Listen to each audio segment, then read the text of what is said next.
it's time to head back to Westeros. On Monday, June 3rd, the cast of House of the Dragon stepped out for the Season 2 premiere at the Hammerstein Ballroom in New York City as fans continue to eagerly await the war between dragons that's brewing between Queen Rhaenyra Targaryen, Emma Darcy, and Queen Alicent Hightower, Olivia Cooke. Matt Smith, Prince Daemon Targaryen, Fabian Frankel, Kristen Cole, Tom Glencarney, King Aegon II Targaryen, Ewan Mitchell, Prince Aemon Targaryen, Harry Collett, Prince Jacaerys, and Steve Toussaint, Lord Corlys Velaryon, were also among cast members in attendance at the premiere.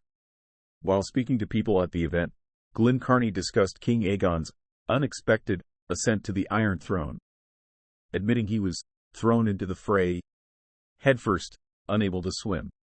So yeah, he's floundering. But also, there is a guise of his that he's trying to wear it well. He's got a bit of a spring in his step. He's also walking 2 inches taller than he would do, I think. For the start anyway, the actor says of his character trajectory this season and his learning curve on the throne. He's finding it exciting. It's the first time we've seen Aegon with purpose. He's never had purpose before. He stays in bed until midday. He gets again and he does the same thing the next day. So this is the first time he's had a reason to get out of bed and he's a family man now. Or the closest to his version of a family man, Glencarney adds. Meanwhile, Prince Aemon Targaryen actor Mitchell talks to people about being the most wanted man in the realm, come Season 2. He adds of the dynamic between him and his brother Aegon, who is king. I think Aemond, although he was the second son, he wished he was treated as the first. But ultimately he's the spare. He's the one who goes out and fights the war. He feels that Aegon lacks the perseverance to be king. He was the one who squandered his inheritance in Aemond. He was training with Kristen Cole in the Red Keep yard. So yeah, they're very different, but maybe they need each other. Lord Corlys, the sea snake, Velaryon actor Toussaint tells people there hasn't been a different vibe on set, given that fans are now invested and familiar with the series ahead of Season 2. In the process, at the beginning, as we rehearsed, yes, there was talk about, oh my god, we did so well, oh my god, the actor shares. But actually, once you get down to the actual acting, the job is the job because we can't play people's expectations. It's like anything else. We're all nervous now because we're hoping that people like it.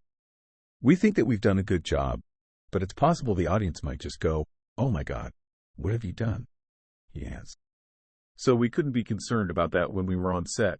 You just try and tell the truth and then you leave it to the gods. Season 2 will see Westeros fall into a very bloody feast, as showrunner Ryan Condal told Entertainment Weekly in 2022 following the first season's finale. I'm really interested in picking up with all of those characters that we spent all of this time introducing, particularly Rhaenyra and Alicent's families, and seeing what happens now that we've flipped the chessboard over and spilled the pieces on the ground. Condal said of how Season 2 will dive into the feud between the Targaryens and the Hightowers. He said Season 2 will feel much more like a middle season, Season 3 to 6 of Game of Thrones, in terms of its scope and breadth and the number of characters. House of the Dragon is based on George R.R. Martin's 2018 novel, Fire and Blood, and takes place 200 years before the events of the original HBO series. In anticipation of the new season, HBO brought fans into the growing tensions as the premium channel asked them to pick a side and release 2 dueling trailers. The black trailer, which told Rhaenyra's side of the story, and the green trailer, which follows the Alicent son's ascent to the throne. Regardless of which trailer a fan chose to watch, a ruthless and bloody war between the houses and their dragons was promised, as Season 2 picks up shortly after the tragic events that concluded the first season and left Rhaenyra and Daemon grieving the death of their young son, Prince Lucerys Velaryon, Elliot Greyhoe, at the hands of Alicent's son Prince Aemond, Ewan Mitchell. Westeros is on the brink of a bloody civil war with the Green and Black Councils fighting for King Aegon and Queen Rhaenyra, respectively, as each side believes theirs to be the rightful seat to the Iron Throne. Reads a synopsis for the season from a press release. Season 2 of House of the Dragon premieres June 16th on HBO and Max.